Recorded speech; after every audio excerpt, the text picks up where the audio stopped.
Welcome to the Musicians Insider. I'm KRONIS. I'm very happy to announce that we have Steve Thompson with us today, one of the biggest producers in the world. I won't tout too many of the Grammys he's won and too many of the records he's produced, but I do have my Metallica Guns N' Roses shirt here today, which is starting to fall apart at the seams.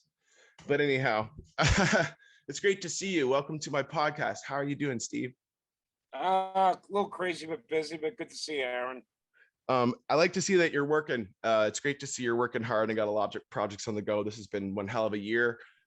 So today I want to talk to you about stuff that, instead of boring you with the questions that people always ask you about stuff like Metallica and Guns N' Roses, like we always, everyone's heard about all that.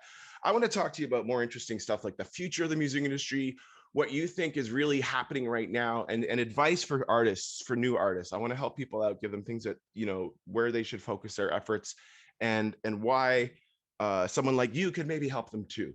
I'd love to hear anything you've got going on currently right now. We can talk about some other older stories that we've had in the past as well as we go. So right now, what's got you excited? Well, right now, as far as your question about what new artists need to do, first of all, and probably the most important thing outside of great songs, is getting a huge social media presence. Without that, you're kind of screwed because most record companies will not even look at you unless you have a huge social media presence, no matter how good your music is. And the problem with that is that gets artists to waste money on things like trying to get on all these Spotify playlists. But I think what I'm trying to figure out is, where should they focus their efforts to help? I know it's hard to show them how to do social media, but I think it comes greatly down to kind of having a good song still and having a product. And should they make 12 songs or should they make 3? That's one of the biggest questions. Well, first of all, I'm not a fan of Spotify and all these leech companies that live off the backbone of musicians, and the musicians and writers get nothing and they get all the money. So I say, fuck them. And there's a lot of bands say, hey, we need the presence on these sites. And I think it's sad. And then you got YouTube. I would say, if you're going to do social media, get some cool videos on YouTube. I mean, that's going to be a lot better. And hopefully you make it risque enough where people will pay attention. Right. I mean, I think nowadays, if somebody takes a crap on a toilet and gets 50 million views, I think companies will look up to that. It's unfortunate, but that's the sad state of affairs. So what was it that led up to them getting those views? It was something else, though. So it's who's crapping on the toilet. You see what I mean? It's stupid. And trying to figure out, how do people... But for some reason, outlandish stuff gets played a lot on YouTube. Unless, of course, you're political, then you're fucked. Exactly. It's like, don't want to say how you really feel, or you could ruin everything. Wow, interesting. So we've done quite a few things in the past. I remember we first met back when we were working with Patrizia in Toronto. That was a while ago, Steve. I met you through Dulce. That was amazing. I appreciated that, and I enjoyed working with you guys on that. Well, Dulce is awesome. She is one of a kind and the most amazing woman ever. And I also underestimated when I first worked with her, I didn't realize what a radio tracker and promoter, I didn't know what they did. And I was always like, why are we not getting airplay? Well, it's because we're not giving them payola, right? We're just getting it to them and you're keeping track of things. And that took me a while to figure out, but it is really a hard radio. Radio is a hard thing to crack. And even in Canada, I got Edge 102 to play our single, KLOS, Los Angeles played it. Alan Cross mentioned it, but still, to get them to actually add it, it seems like there needs to be Coca-Cola or Pepsi. You have to understand about radio. A lot of record companies have their slots, and I'm sure there's payola involved. So for an independent artist to get on radio, it's almost impossible. Well, That's what I'm saying. YouTube is probably the best radio station you can get on at this point. I feel you. And make your video say, "Holy shit! I gotta check this band out." You got to make that video amazing. I'm not saying spend thousands of dollars on a video, but make it where people will notice. And I think the first video, you really need to introduce the artist and introduce what it's all about, so people get it. When they first see you, they know what you're trying to do, because you really get one shot to show what you're all about at the beginning. Then you got to buy social media ads, you got to buy tons of stuff. So it's an uphill battle, and it seems like you're marketing a product that no one knows about when you first start, because everyone's an artist now. So it's so much different than when you get discovered. I mean, I'd love to hear a little bit about some of your some of the reasons you got into music a little bit more. I love the stuff hearing that you were a DJ at Studio 54 and stories like that, but I'd like to hear a little bit about why you got into it. Well, that's a tough call. I was always into music. I was a shitty guitar player when I first started out. I'll be the first to admit it. Did I know I was going to get into music during high school? No, I thought I was going to be an architect. But when I got out of high school, I started working in record stores. So I started getting involved in that. I was a guitar player, wasn't that good. Then I got a gig to start DJing in clubs, and that festered on to what I do now. Um, DJing in New York in the '70s was DJs in their infancy. Most of the DJs around the early '70s were in gay clubs, and I proposed an idea to put a DJ in this rock club that bands like Twisted Sister and all those other bands would play there. But I felt once the band got off, the energy of the club dropped tremendously. So I said, "Hey, why don't you get a DJ booth in there, and this way the energy won't drop." Little did I know, about a month or two later, they called me and said, "Okay, we got a DJ booth. Will you be our DJ?" And I never did it before, but I did have a good record collection. So I learned on the job. I took the gig. And ever since that, that's how I got started. That's brilliant. I was just thinking, I was just in Ottawa for the weekend, and I remember we would go to Zaphod's and you'd perform there, but like it was all about the clubs like that. They were just waiting for the bands to get off stage so the DJs can start at 11 or 12 and people can go clubbing and stuff. So though you're saying is kind of like the live music scene started to die out, I felt, in the last 15, 20 years, where people would just want to wait till the bands were done and listen to the DJs at this point. I've spent the last 10 years in LA working with EDM artists, and it's a whole other electronic music scene where there's like, they have their live instruments, but there's like no bands. It's so different out there. And comparing something like EDC to like Coachella or Stagecoach or these other things is like such a different, like I'm noticing a huge divide between what I call old man rock and the young EDM crowd. And it's starting to split more and more. Do you see that, or do you see it converging at all, like with the newest stuff happening? Because EDC is like 500,000 people going to listen to electronic music in Vegas every year. And Well, that to me, and it's been for a while, that the EDM DJs or the rock stars, to say, you can look at Carl Cox, you could look at a lot of these DJs. Tiesto's been there for a while. I don't know. I haven't heard much from Swedish House Mafia in a while. Skrillex, I haven't heard from him in a while. But I used to go to the ultra music festivals in Florida, where you have 100,000 kids going nuts on amazing light shows and the electricity of the music. And I loved it because I felt I was part of that, because I was probably one of the grandfathers of DJing. But I was very happy to see that.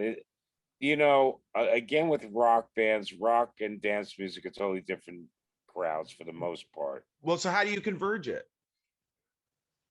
Well, I tried doing that, where to marry EDM with rock I, and make it credible.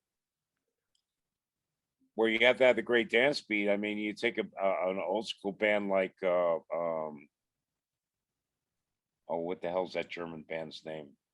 Why am I drawing a Rammstein. blank? Yeah, Rammstein. I kind of did that with this band in Prague, where I married EDM with rock. And it really depends on your songwriting. I mean, how many bands can you listen to successful out there? Struts, 21 Pilots, Ghost. I mean, what else is out there that is making somewhat of a mark, that are new ones?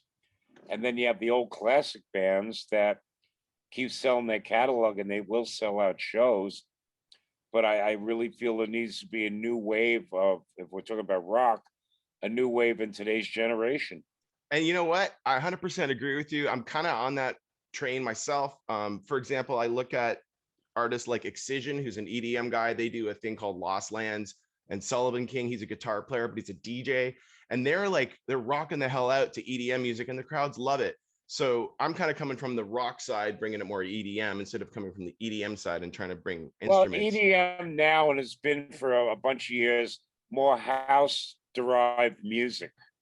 or just a little more electronic than like old school house of Chicago and New York in the 80s. You know, that seems to be the groove. I haven't seen it change. I mean, personally, I liked EDM when it was more high energy, where I mean, probably one of my favorite songs in the 90s was Ordinary World by Aurora. I believe it was a Condor mix. It was beautiful. It just had everything. Had a song, it had great keyboards, great everything like that. And I always liked the lush up tempos of music of EDM, probably around 2010 to maybe 2015. And then it derived into house music again. And I remember you were You know, working on you could that. listen. You were working on Game On, that track, and you were doing something with some sports stuff. That was Yeah, I thought it was interesting. great, but unfortunately, it wasn't marketed properly. But and it's weird, like I wasn't sure where to go on this stuff either, but I spent 3 or 4 years literally just hanging out in EDM clubs with EDM kids, watching them do EDM stuff. And I did a lot of Burning Man and whatnot. I think once you really love the artist and the music, then it's different. If you don't know the names of any of the artists, like I had an interview with Andrew. Let's back up a second. Let's be clear here. There are some EDM songs, but when you go to an EDM show, it's all about the beat. It's all about the electricity. I don't know how many people actually know the songs that are being fed. You know, that's a question mark. Okay, so I'm gonna And, say and a lot of the EDM music, they wind up playing dub mixes with very few to little vocals.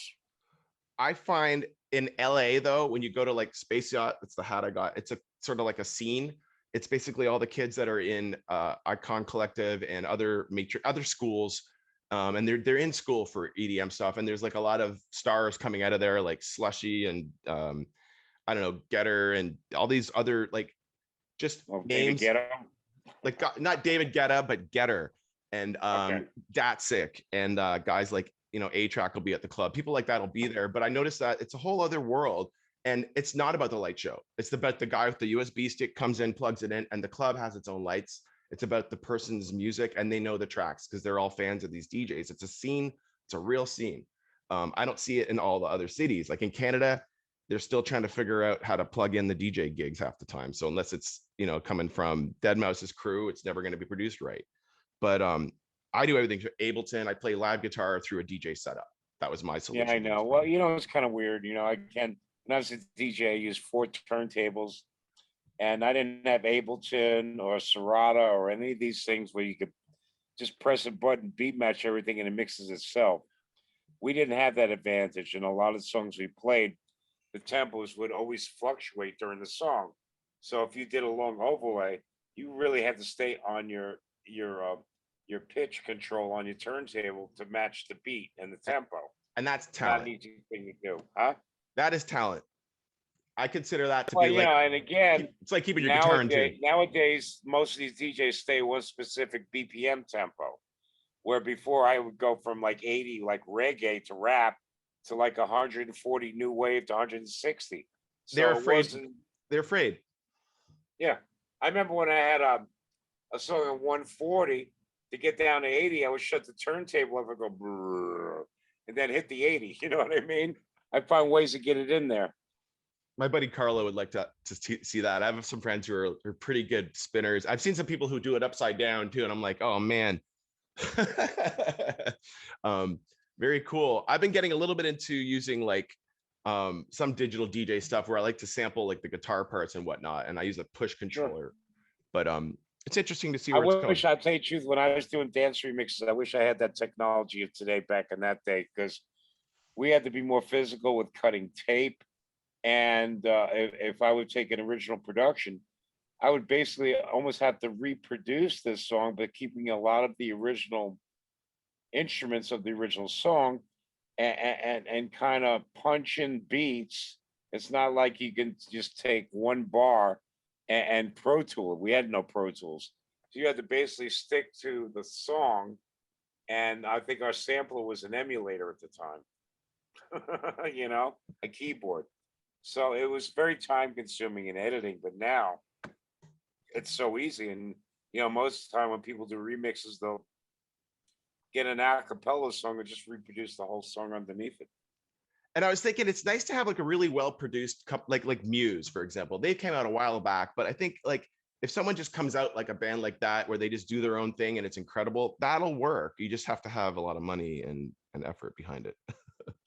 But I love seeing those artists that are really artistic with their vocals and really passionate about the songs, and the material will go. It doesn't have to be a specific style. And I don't know, I think using the new keyboards tools and things like that, as long as you're not just pulling samples out of stocks, like I think it's the DJs that just pull stuff and reproduce it, and they're not actually creating their own sounds, that it can get very, it sounds like a wash, you know, and Well, they're just, again, I go back to BPMs. Usually when you're doing a dance mix, it's 4 on the floor.